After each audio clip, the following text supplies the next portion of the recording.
I post this every fall, or in this case winter, as here in Canada irritated nipple syndrome is a reality. Mostly caused by our northern winds and our lust for cheap polyester t-shirts. I have been plagued with this horrifying disease for nigh on 61 years now. As fall has arrived, I am once again plagued with the horrible INS, so I am republishing a blog I wrote in November 2007.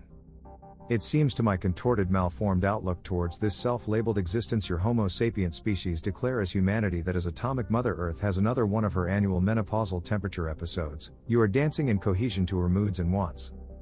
If my memory does not fail me, then, I recall that not just 24 hours ago I was strolling the Danforth in a t-shirt and blue jeans.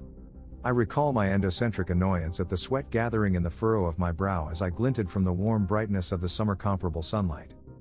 Yet, on this bright Thursday morn, atomic Mother Earth has decided to plague me with the dreaded irritated nipple syndrome. My whole life I suffered from INS. The symptoms of which is a debilitating and very sensitive soreness of the good old human teats. There is nothing ever so painful as the abrasiveness of cheap blended polyester brushing to and fro upon the supersensitive, and, often amusing to play with, human nipple. Especially on a day as such where the cold bitter bite of lakefront wind has made my twin pleasure buttons stand hard and tall like 2-minute penises and declare their existence. I would give most anything at this moment for the feel of warm dressed cotton or, perhaps, even the sweet caress of perhaps cashmere. If you happen to discover that you indeed have a spare real t-shirt, my nipples would greatly appreciate a donation of such. I fear the coming vengeance of the Arctic wind-inspired season of Canada's winter and her cold crippling effect on my self-inflicted, physical abuse too many years of heavy lifting. Humanoid form. I take a size man small, because the cosmic muffin puts great things in very petite packages. So, where was I headed before my nipples got in the way? Oh yes. I remember now. As Mother Earth begins her seasonal transformation, also do they, you or whoever I may be referring to.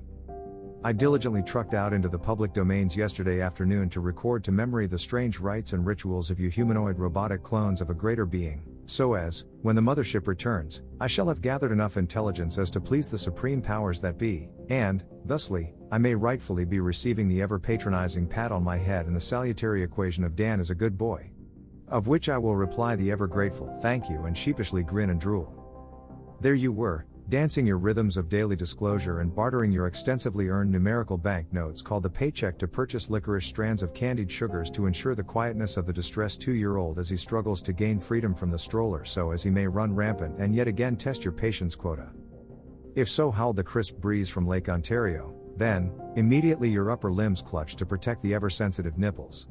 Nipples appear to me as a large factor in your everyday lives. This is something that with my outlook and learnings of culture I find very interesting. How such a little pair of butted human tissue can hold such a great importance in daily routines is absolutely amazing. If Mother Earth decides that today is to be a chilled one, then instinctively your arms cover them. If she decides that, perhaps, tomorrow shall be warm, then, again, you may choose to wrap your arms across your breastplate so as your nipples are not visible through your choosing to dress in light clothing due to the heated air of the day.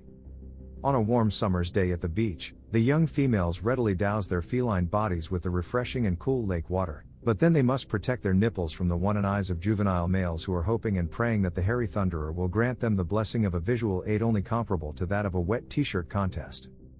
Winter brings the crossing of arms and the multi-layering of various sweaters purchased through the bay, or, maybe, even Walmart. Oh, but the constrictions of layer upon layer of artificial body coverings and the laborious way the wearing of such creates many lost minutes of most precious time better spent with our nipples.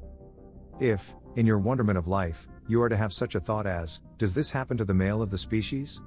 I can assure your curiosity with a definite affirmation. Males do in fact suffer the same fate, although, due to infantile embedded social lessons they must bravely and with no sign of pain appear invincible to the effects of exposing their nipples to us all. I, alone, may be the only exception to the rule. For I, without modesty, bravely announce to you all that I have irritated nipple syndrome and I have no decent, and neither can I afford to purchase, a real t-shirt. I embarrassingly admit that I may in fact need of your charity in order that I may have a cotton t-shirt to keep me warm throughout the coming all-out attack of winter. Again I hint that I take a size man small, because the cosmic muffin puts great things in very petite packages. Inbox me for my address, lol. If perchance you have a spare appropriate t-shirt, I would be forever grateful if you were to donate them.